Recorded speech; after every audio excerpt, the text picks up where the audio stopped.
নানা আয়োজনে সারা দেশে উদযাপন করা হচ্ছে বিএনপির ৪৭তম প্রতিষ্ঠাবার্ষিকী। জাতীয় ও দলীয় পতাকা উত্তোলন, সমাবেশ ও র্যালির মধ্য দিয়ে দিনটি উদযাপন করে দলটি।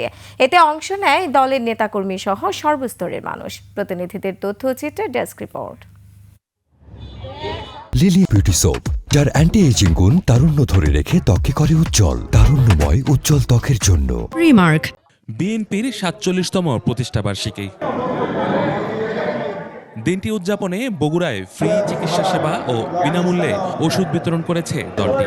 শহরের দত্তবাড়ি এলাকায় জিয়াউর রহমান শিশু হাসপাতালে দিনব্যাপী ক্যাম্পে শিশু ও সাধারণ রোগীদের বিনামূল্যে চিকিৎসা দেওয়া হয়। পাবনায় হয়েছে র্যালি ও আলোচনা সভা। কুমিল্লা জেলা বিএনপির আয়োজনে ছিল সভা ও র্যালিতে দলের নেতাকর্মীরা অংশ নেন। পতাকা উত্তোলন, সমাবেশ ও র্যালির মধ্য দিয়ে নাটোরে বিএনপির প্রতিষ্ঠাবার্ষিকী উদযাপন করা হয়েছে। পতাকা উত্তোলনের মধ্য দিয়ে কর্মসূচির উদ্বোধন করেন বিএনপির নির্বাহী কমিটির সদস্য রুহুল কুদ্দুস তালুকদার। পরে শোভাযাত্রা ও সমাবেশ হয়। টাঙ্গাইলে হয়েছে শোভাযাত্রা ও আলোচনা সভা।